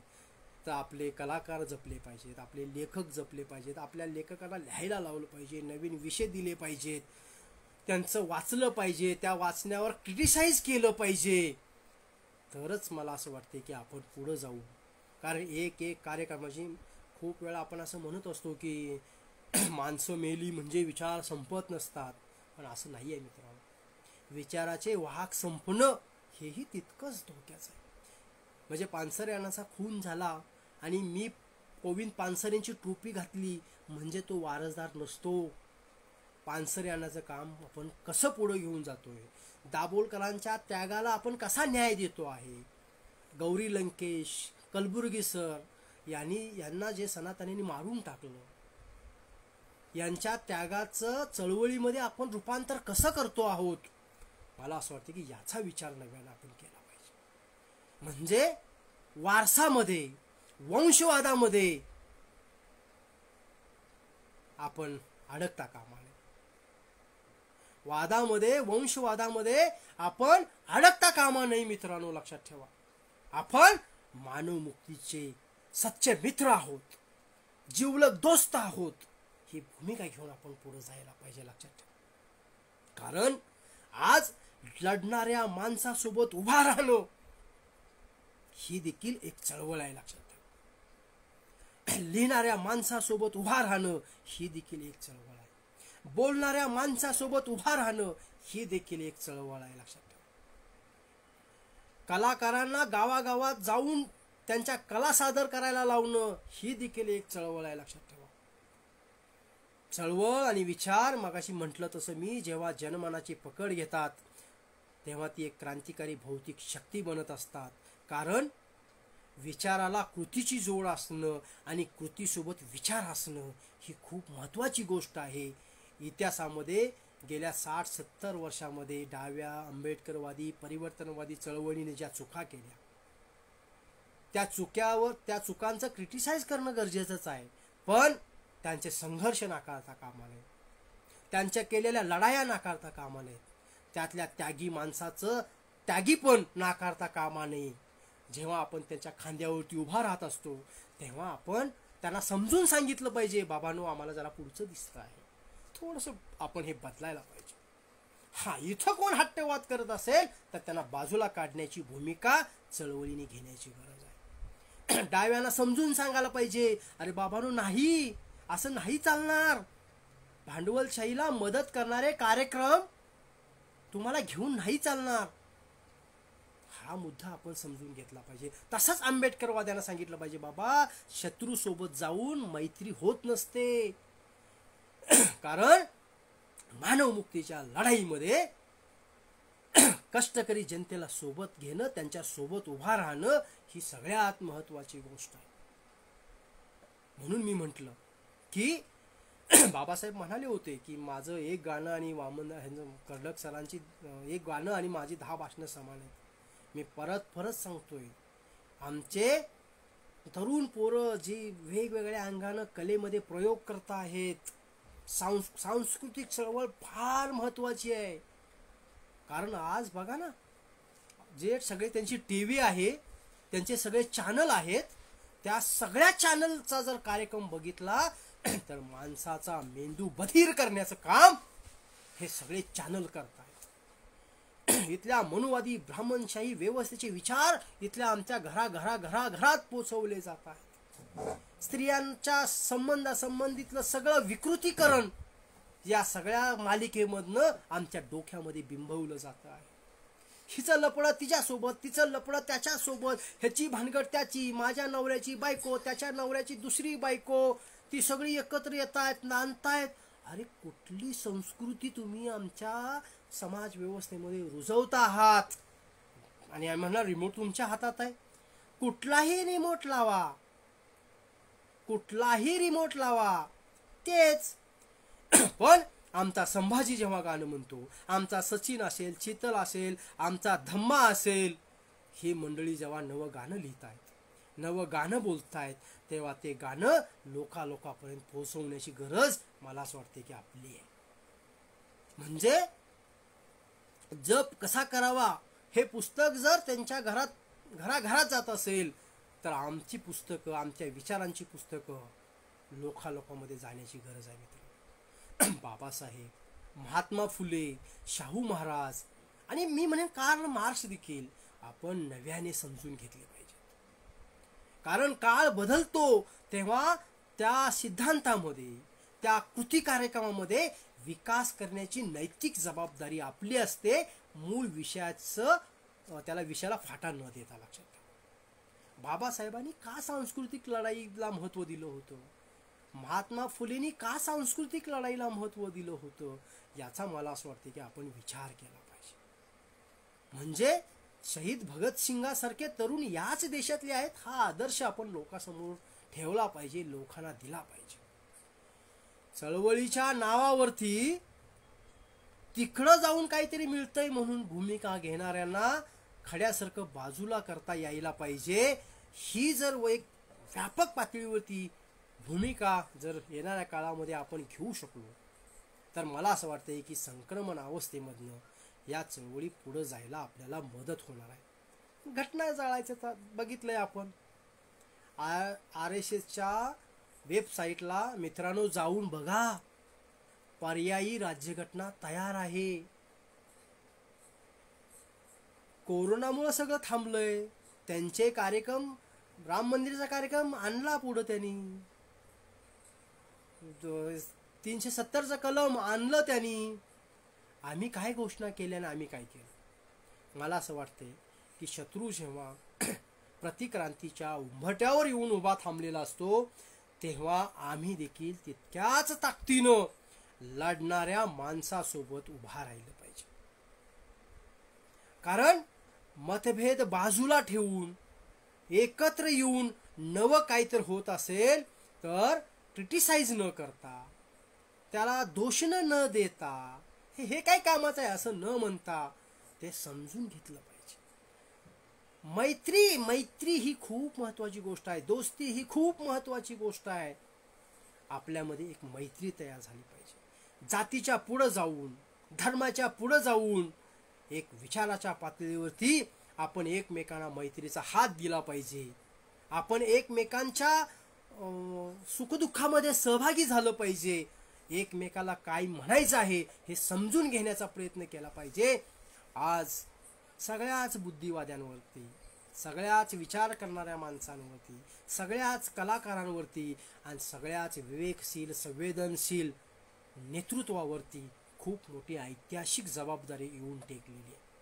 कारण त्यांनी आज जी एक नवी शोषणाची व्यवस्था येते आहे, एक नवी शोषित समाज व्यवस्था निर्माण होऊ पाहती आहे, ती रोखण्यासाठीचं खूप महत्वाचं काम या ठिकाणी पार पाडलं पाहिजे. म्हणून मी मग म्हटलं की आपण टिकून राहणं, आपले समविचारी मित्र वाढवणं आणि थोडंसं परिघाच्या बाहेर जाऊन लोकांना जोडून घेण्याचा प्रयत्न करणं ही खूप गरज आहे. वादामध्ये न अडकता, वादाचा काय म्हणतोय की संघटना वाद ह्याचा काहीतरी इगोस्टिक पद्धतीने विचार करणं मला असं वाटतं की आता थांबवलं पाहिजे. कारण आपल्याला वैयक्तिक टीका करायची लई सवय झालेली आहे. व्यक्तिवादामध्ये अडकलेलो आहोत. परंतु मित्रांनो, इथला प्रस्थापित व्यवस्थेचा नेता ठेकेदार आज जगाच्या पातळीवरती जाऊन बुद्ध सांगतो आहे आणि इथं मात्र बुद्धाचं अस्तित्व संपलं पाहिजे यासाठी प्रयत्न करतो आहे. म्हणजे मी मगाशी म्हटलं, इथल्या बसवण्णाचं बसवेश्वर करून ब्राह्मणीकरण केलं, बुद्धाला 9वा अवतार केला. बाबासाहेबांना देखील अवतार करण्यात कमी पडणार नाहीयेत, लक्षात ठेवा. कारण महामानवाला माणसातनं तोडणं ते लई अवघड आहेत म्हणणं चळवळीसाठी फार घातक असते, लक्षात ठेवा. मला असं वाटते की आपण विचार करणाऱ्या मंडळींनी एक नवं चिंतन सुरू केलं पाहिजे. एक नवी व्यापक भूमिका घेणारी परंपरा तयार केली पाहिजे. आणि जे लोक लढ्यावरती उभं आहे, मी असं म्हणेन, काय म्हणेन की लोक एकत्र येत आहेत, येऊ द्या. राजकारणात सत्तेत येत आहेत, येऊ द्या, मदत करू. तिथं आल्यानंतर चुकले तर टीका करूया. पण अगोदरच टीका करण्याचं काय बाबा, आपल्याला काय, आपण काय तिकडनं काय पॉकेट आलेत काय टीका करणाऱ्यांना? मला विचारायला पाहिजे. मी आता मला कळतच नाही आहे. म्हणजे तुम्ही तुमचं कर्तृत्व शून्य आहे, ते कर्तृत्व लपवण्यासाठी तुम्ही दुसऱ्यावरती कॉमेंट्स करणं मला वाटते की बरोबर नाही. कारण आज लोक नव्या पद्धतीने विचार करतायत. तरुण पोरं नव्या, म्हणजे मला टीव्हीचं बटन चॅनल लावायचं माहित नव्हतं, पण माझं आता बारकं पोरगं 8 वर्षाचं आहे, ते म्हणतंय मला, पप्पा अरे हे ना असं नको करू, तसं करू. त्या मोबाईल मला सगळं एडिट सगळं करतंय. आधुनिक तंत्रज्ञानाच्या युगामध्ये सगळे सिस्टम बदलती आहे. मेंदू कॅप्चर करण्याची प्रक्रिया इथल्या टेक्नॉलॉजीचा वापर करून इथली प्रस्थापित व्यवस्था करती आहे.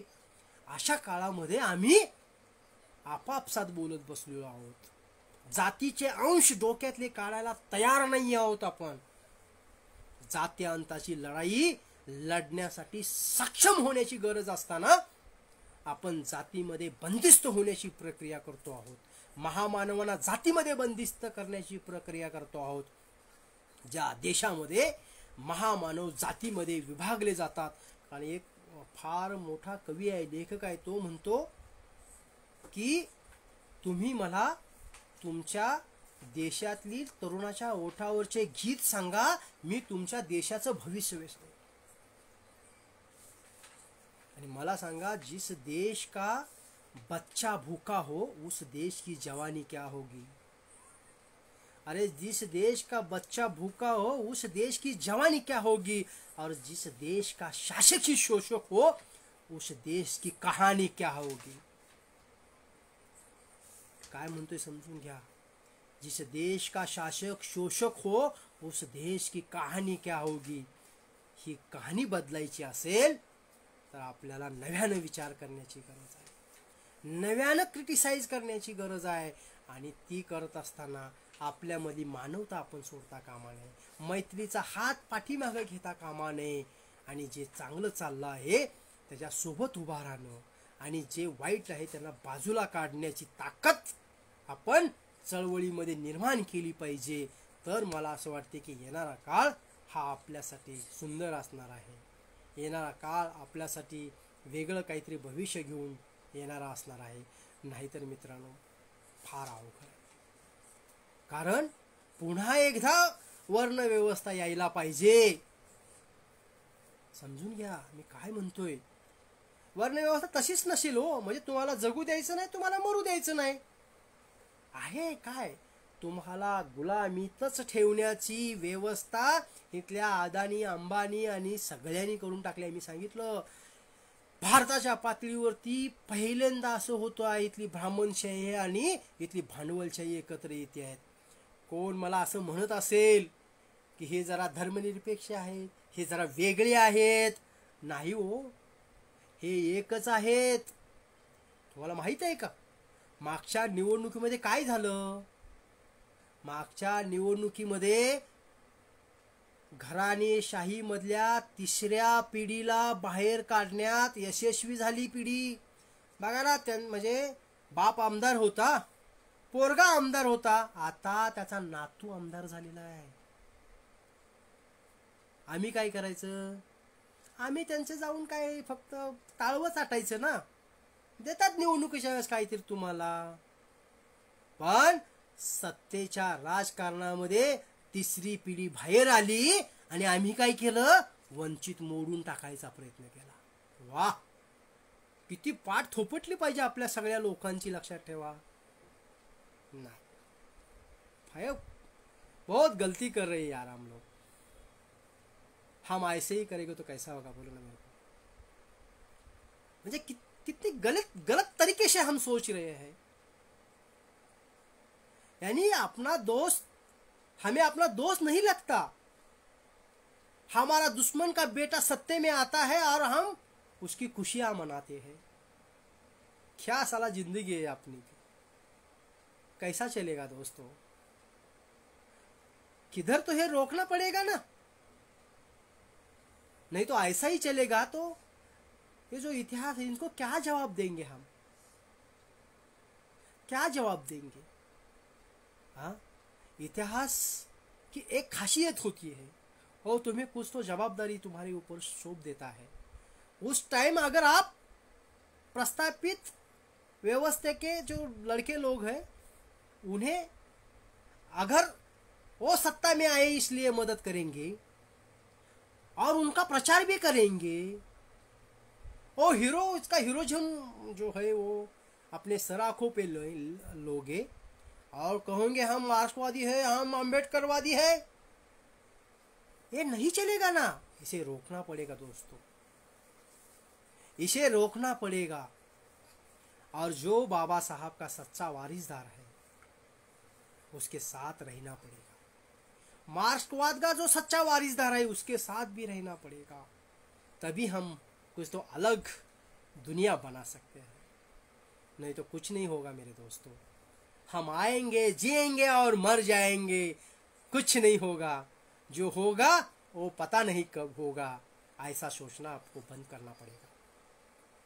क्या जिंदगी में साला, क्या जिंदगी है साला. रोज उठना, खाना, संडास को जाना, हागना, उठना, फिर खाना, फिर सोना, फिर, अरे इसको जिंदगी कहते हैं? कुछ तो अलग करो साला. लोग ऐसा बनाते, क्या आदमी है यार. साला कुछ भी हो काम करता है, कुछ भी हो काम करता है. साला यही सच्चा वारिसदार है बाबा साहब का. ऐसा लोग कहना चाहिए ना आपको. नहीं तो आप क्या कहेंगे? ये हमारा जात का नहीं है, वो हमारा जात का नहीं है, ये हमारा संगठन का नहीं है, बाबा साहेब अम्बेडकर वंचित का है, ये अलग है, ये अलग है. ये तो दुनिया करती है ना, तुम क्या अलग कर रहे हो? मेरे को लगता है कि तुम्हें कुछ तो अलग करना, अलग सोचना पड़ेगा साला. अरे भगत सिंह सोचो ना, भगत सिंह कैसा था साला. फांसी के तो समय भी हंस रहा था ना. तो हम भगत सिंह की यार, भगत सिंह के वारसदार हैं हम। भगत सिंह इंकलाब जब हम कहते हैं, भगत सिंह का वारसदार जब हम कहते हैं, बाबा साहब का वारसदार जब हम कहते हैं, महात्मा फुले का वारसदार जब हम कहते हैं, अरे शिवाजी की तलवार जब हमारे सामने आती है, तो यार दोस्तों हमारा खून ऐसा खोलना मांगता है। अरे हमारा खून पानी के जैसे बन गया यार। नहीं ना, ये कैसा चलेगा मेरे को बताओ। जब आदमी का खून पानी बन जाता है साला, उसके जिंदगी में जीने का कुछ उसका लायक ही नहीं होता है, कुछ जरूरत नहीं, वो मर जाए साला, कुछ फर्क नहीं पड़ता। बहुत लोग अभी कोरोना से भी मर रहे हैं ना, तुम्हें क्या फर्क पड़ता है। लेकिन मेरे को लगता है साला तुम्हारी मौत दिखिल एक खामोशी बननी चाहिए। तुम जब मौत के सामने होंगे तब साला दुनिया रोनी चाहिए। साला यार क्या अच्छा आदमी था यार, लड़ने वाला आदमी था, जिंदा दिल आदमी था, साला अलग आदमी था, साला ये जल्दी जाना नहीं मांगता था। ऐसा ऐसा कुछ तो होना मांगता है यार, नहीं तो नहीं यार। साला अलग छीने की एक तरकीब तैयार करेंगे यार, हम लोग मिलके करेंगे। चलो जाने दो साला, हम तो जी चुके हैं, अच्छा जिया है हम लोग सब।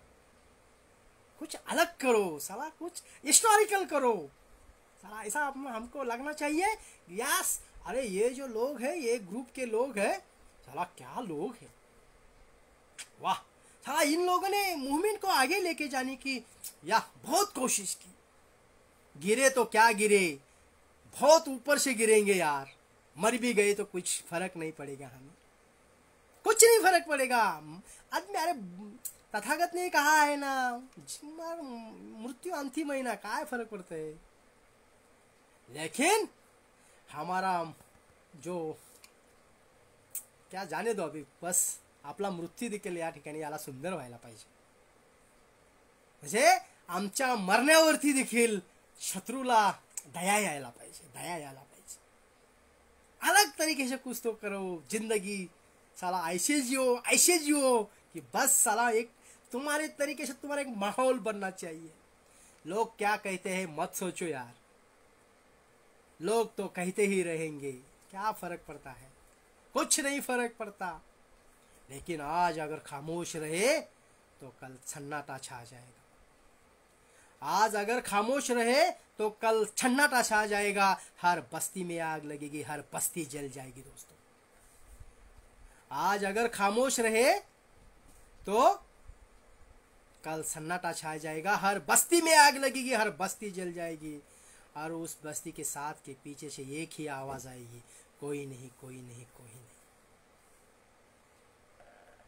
जब पूरा एक अस्वस्थ करने वाला, एक तुम्हें बेचैन करने वाला जब माहौल इस देश में पैदा होता है, तो तुम्हारी जिम्मेदारी बढ़ती है दोस्तों, तुम्हारी जिम्मेदारी बढ़ती है। उस जिम्मेदारी को अपने कंधों पे लेके चलना सीखो। जिस दिन इस देश का बच्चा बच्चा विचार करने वाला हर एक आदमी अपने खांधों पर यहाँ की मूवमेंट को उठा के लेके चलेगा और जय भीम बोलेगा, तब मेरे को लगता है इस देश में प्रतिक्रांति कभी नहीं होगी। सर्वांना जय भीम। मला माहीत नाही मी काय बोललो, आपण नक्की यावरती विचार करावा, कारण विचार करण्याशिवाय आत्ता आपल्यासमोर काहीच नाही आहे। एक नवी लढाई आपण तयार करूया। जय भीम, जय भारत।